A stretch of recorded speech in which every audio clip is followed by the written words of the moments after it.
નમસ્કાર વિદ્યાર્થી મિત્રો, આજે આપણે ધોરણ 7 સત્ર 2 સામાજિક વિજ્ઞાન વિષયમાં પ્રકરણ 11 વાતાવરણની સજીવો ઉપર અસર વિશે અભ્યાસ કરીશું। જેમાં આપણે ભાગ નંબર 1માં વાતાવરણ કઈ રીતે નિર્માણ પામે છે એ ઉપરાંત તેના વિવિધ સ્તર વિશે જોયું। ત્યારબાદ હવા, આબોહવા, તાપમાન વિશે અભ્યાસ કર્યો। હવે ભાગ નંબર 4માં આપણે આગળ પવનો અને તે કઈ કઈ રીતે વાય છે, કયા કયા દેશમાં પવનો વાતા તે કયા નામે ઓળખાય છે તેના પ્રકારો વિશે આપણે અહીં અભ્યાસ કરવાનો છે। તો ચાલો જોઈએ। પવનો પૃથ્વીની આજુબાજુ વિતરાઈને આવેલા ગતિશીલ હવાને પવન કહે છે। શું કહ્યું છે કે પૃથ્વીની અગાઉ વિતરાઈને આવેલી ગતિશીલ હવાને, કે જે પૃથ્વી છે આપણી તેની આસપાસ વિતરાયેલા જે હવા છે ગતિશીલ હવા, તેને શું કહેવાય છે? પવન કહે છે। સામાન્ય રીતે પૃથ્વી પર નિર્માણ થતા હવાના હલકા ભારે દબાણો છે। જે પૃથ્વી ઉપર જે વાયુનું પ્રમાણ છે તે હલકા કે ભારે હોય છે। તેના મુખ્ય 3 પ્રકાર છે।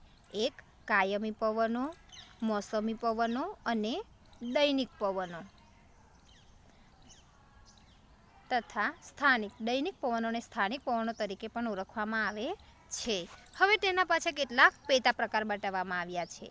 કયા કયા છે? તો કાયમી પવનોના 3 પ્રકાર બતાવવામાં આવ્યા છે। એક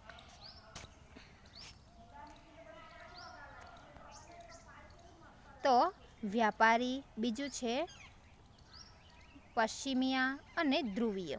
ત્યારે મોસમી પવનો છે ઉનાળાના મોસમી પવનો અને શિયાળાના મોસમી પવનો। જ્યારે દૈનિક કે સ્થાનિક પવનોમાં દરિયાઈ જમીન લહેરો અને પર્વત ખીણની લહેરો, આમ અલગ અલગ વિસ્તાર પ્રમાણે પવનોના પ્રકાર પણ અહીં અલગ અલગ બતાવવામાં આવ્યા છે। હવે એ દરેક વિશે આપણે વિસ્તારથી જોઈએ। સૌ પ્રથમ છે કાયમી પવનો। પૃથ્વીની સપાટી ઉપર કેટલાક ભાગોમાં 12 માસ નિશ્ચિત દિશામાંથી પવનો વાય છે। પૃથ્વીની જે સપાટી છે તે શું થાય છે? કેટલાક ભાગોમાં, અમુક ભાગ એવા છે કે જે 12 માસ એટલે કે નિયમિતપણે નિશ્ચિત દિશા માટે, ચોક્કસ દિશામાંથી પવનો વાતા હોય છે, જેને કાયમી પવનો કહે છે। કાયમી પવનોમાં વ્યાપારી પવનો અને પશ્ચિમિયા પવનો અને ધ્રુવીય પવનોનો સમાવેશ થાય છે। હવે બીજા નંબર પર જોઈએ મોસમી પવનો। પૃથ્વીની સપાટી ઉપર કેટલાક પવનો ઋતુ પ્રમાણે વાય છે। આપણે જોઈએ છે ને, અલગ અલગ ઋતુ બદલાય તે પ્રમાણે પવનોનું પ્રમાણ અને તેનો જે ભેજનું પ્રમાણ હોય છે તે પણ જુદું જુદું હોતું હોય છે। એટલે પૃથ્વીની સપાટી ઉપર કેટલાક પવનો કેવા હોય છે? ઋતુ પ્રમાણે વાતા હોય અને તેની દિશા ઋતુ પ્રમાણે જ બદલાય છે। તેને મોસમી પવનો કહે છે। એટલે કે મોસમ પ્રમાણે વાતા હોય, સીધું જ છે। જો શબ્દને તમે સમજો તો સરળતાથી તેની વ્યાખ્યા આપી શકો। મોસમ એટલે કે ઋતુ, અને ઋતુ પ્રમાણે વાતા પવનને મોસમી પવનો કહે છે। ભારત, મ્યાનમાર, બાંગ્લાદેશ વગેરે દેશોમાં આ પ્રકારના પવનો વાતા હોવાથી આ દેશને મોસમી પવનોના દેશ તરીકે ઓળખાય છે। તમારી સામે એક પ્રશ્ન ઊભો થાય કે મોસમી પવનોના દેશ તરીકે કયા કયા દેશ ઓળખાય છે? તો ભારત દેશ, મ્યાનમાર, બાંગ્લાદેશ વગેરે દેશો પવનો કેવા વાતા હોય છે? મોસમી પવનો વાતા હોય છે, માટે તે મોસમી દેશો તરીકે ઓળખાય છે। ઉનાળાના નૈઋત્યના પવનો અને શિયાળામાં ઈશાન ખૂણેથી વાતા પવનો આ પ્રકારના પવનોના ઉદાહરણ છે। જે નૈઋત્યમાંથી વાતા પવનો હોય તે કોઈ વાર શું થાય છે? તેના લીધે એકદમ જ વરસાદ જેવું વાતાવરણ ઉત્પન્ન થાય છે। ત્યારબાદ છે દૈનિક અને સ્થાનિક પવનો।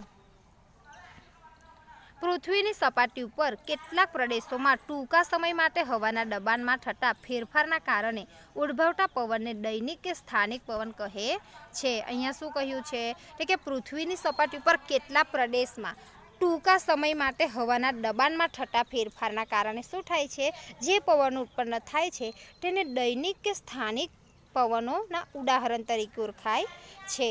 સ્થાનિક પવનોના ઉદાહરણ તરીકે દરિયાઈ જમીનની લહેરો, એટલે કે જે દરિયા કિનારો હોય ત્યાંથી જે લહેરો ઉત્પન્ન થાય છે અને જે પવન થાય છે તે। ત્યારબાદ છે પર્વત અને ખીણની લહેરો, અને લૂ અને શીતલહેર વગેરે તેના ઉદાહરણો છે। આટલું જાણો। અરબી ભાષાના શબ્દ મોસમ પરથી પવનને મોસમી પવનનું નામ આપવામાં આવ્યું છે. આ જે મોસમ છે તે મોસમી જે શબ્દ છે તે અરબી ભાષાનો શબ્દ છે અને તેના પરથી મોસમ નામ આપવામાં આવ્યું છે. હવાના દબાણમાં આકસ્મિક ફેરફાર થવાથી ચક્રવાત એટલે કે વાવાઝોડું ઉદ્ભવે છે. જે હવાનું દબાણ હોય છે તેમાં આકસ્મિક ફેરફાર થાય છે. સામાન્ય રીતે આપણે હાલની પરિસ્થિતિ જોઈએ તો ઠંડા અને સાદા પવનો વાતા હોય છે, પણ હવાના દબાણમાં અચાનક જ પવન વધારે પડતો ફૂંકાય, આકસ્મિક ફેરફાર થાય તેને કયા નામે ઓળખાય છે? ચક્રવાત, જેને આપણે સામાન્ય ભાષામાં વાવાઝોડું પણ કહીએ છીએ. ચક્રવાતને ટાઇફૂન, હરિકેન અને ટોર્નેડો કહે છે. અહીંયા ઘડી અલગ અલગ ચક્રવાતના શું આપવામાં આવે છે? નામ આપવામાં આવ્યા છે. 60 થી 80 કિલોમીટર કલાકની ઝડપના પવનને તોફાની પવન, જ્યારે 80 થી 120 કિલોમીટર કલાકમાં પવનને વાવાઝોડું કહે છે. જો અહીંયા ગાડી તેની જે કિલોમીટર તે પવનને વાળવાની જે ઝડપ હોય છે તેના આધારે તેને ચોક્કસ નામ આપવામાં આવ્યું છે.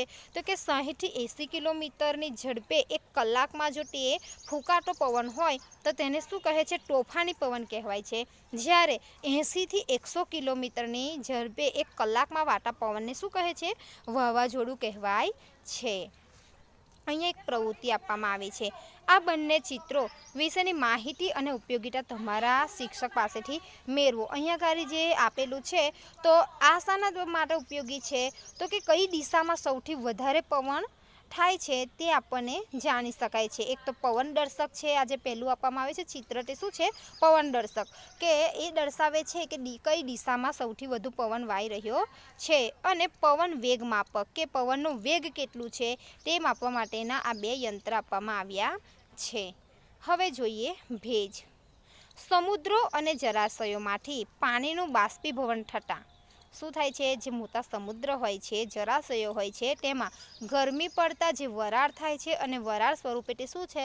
આકાશમાં જાય છે. તો તે બાષ્પીભવન થવાની પ્રક્રિયા કહેવાય છે. તો સમુદ્ર અને જળાશયોમાંથી પાણીનું બાષ્પીભવન થતાં તેનું વરાળમાં રૂપાંતર થાય છે. બાષ્પીભવન થઈને શું બને છે? વરાળ, એટલે કે વરાળમાં રૂપાંતર થાય છે. તેને ભેજ કહે છે. ભેજ એટલે શું?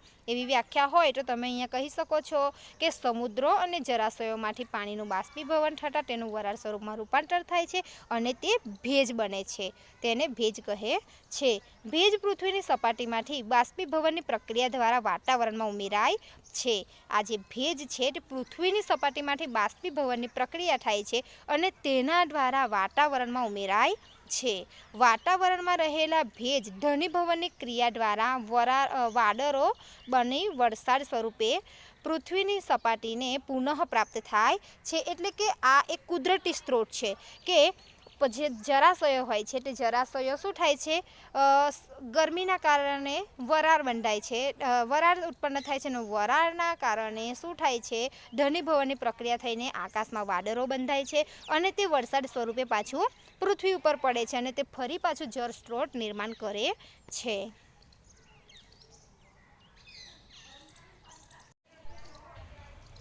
આબોહવા અને માનવ જીવન. કોઈપણ પ્રદેશની આબોહવાની અસર ખોરાક, પોશાક, રહેઠાણ વગેરે પર ગાઢ રીતે જોવા મળે છે. આપણે જોઈએ છીએ કે આપણે જેવા વાતાવરણમાં રહીએ છીએ એ પ્રકારની જ આપણી રહેણીકરણી, ખોરાક, પોશાક, રહેઠાણ વગેરે જોવા મળે છે. વધુ વરસાદવાળા પ્રદેશોમાં ઘરના છાપરા તીવ્ર ધોરાવવાળા હોય છે, જ્યારે ઓછા વરસાદવાળા પ્રદેશોમાં મકાનો ઓછા ધોળાવવાળા સપાટ છાપરાવાળા જોવા મળે છે. આપણા વિસ્તારમાં વધુ પ્રમાણમાં વરસાદ જોવા મળતો નથી, પડે છે પણ પ્રમાણસર પડે છે. એટલે અહીંયાના છાપરા કેવા હોય છે? સીધા ઓછા ઢોળાવવાળા હોય છે. જ્યારે દક્ષિણ ભારત છે, ઉત્તર ભારત છે એવા વિસ્તારોને પશ્ચિમ ભારતની અંદર સૌથી વધારે વરસાદ પડતો હોય છે. પૂર્વ ભારતમાં તો એવા વિસ્તારમાં છાપરા કેવા હોય છે? ઊંચા ઢોળાવવાળા હોય છે કે જેથી વરસાદ પડતા સીધું જ પાણી જમીન પર પડી જાય. જે તે પ્રદેશમાં થતા ખેતી પાકો તે પ્રદેશના લોકોના ખોરાકમાં મોટે ભાગે લેવાતા હોય છે. કેવું હોય છે કે આપણા વિસ્તારમાં સૌથી વધારે અહીંયા ઘઉંનું ઉત્પાદન થાય છે, કપાસનું ઉત્પાદન થાય છે, શેરડીનું ઉત્પાદન થાય છે. એટલે જેવા જેવા પ્રકારનું ખેત ઉત્પાદન થતું હોય એ પ્રકારનો ત્યાંનો ખોરાક હોય છે.